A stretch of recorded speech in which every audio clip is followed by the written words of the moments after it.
All right, we're going to be checking out the loading systems in the MZ or the AZ autoloader system in the Russian tanks and the M1 Abrams loading speed. So we are in an M1 Abrams.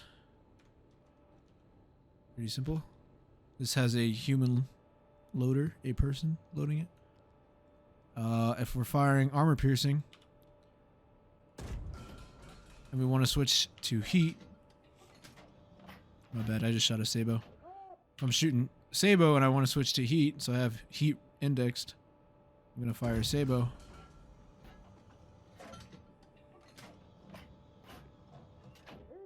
It's pretty quick. Then I can fire heat. With the T80 or the T72, doesn't matter. It's a bit different.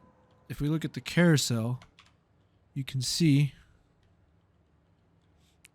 the rounds are separated. So you see the pointy ones, the darts, those are Sabos. The green ones are HE frag, or pretty sure, yeah. And let's see, do we not have heat? Or am I tripping?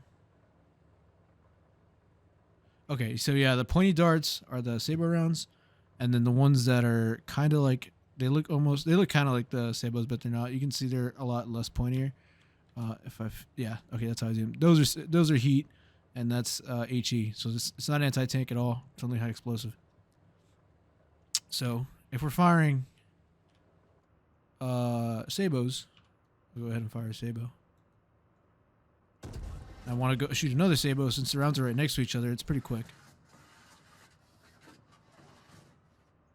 But let's say I want to fire a heat.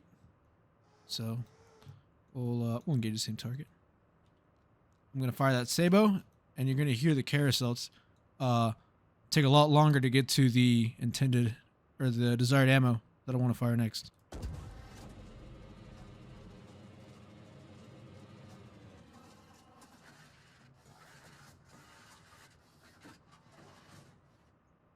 And then that reticle will adjust since heat's a lot slower at traveling. And we can fire.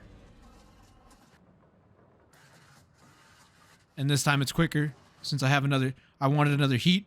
So it's going to give me another heat. And since the rounds are right next to each other, it takes about as long as it did earlier for me to go from Sabo to Sabo. But if I want to switch back to Sabo, all right, I got Sabo indexed. Fire heat. It has to go all the way back to get that Sabo round. And that's that. Those are the differences between the M1 Abrams and the T72 autoloader.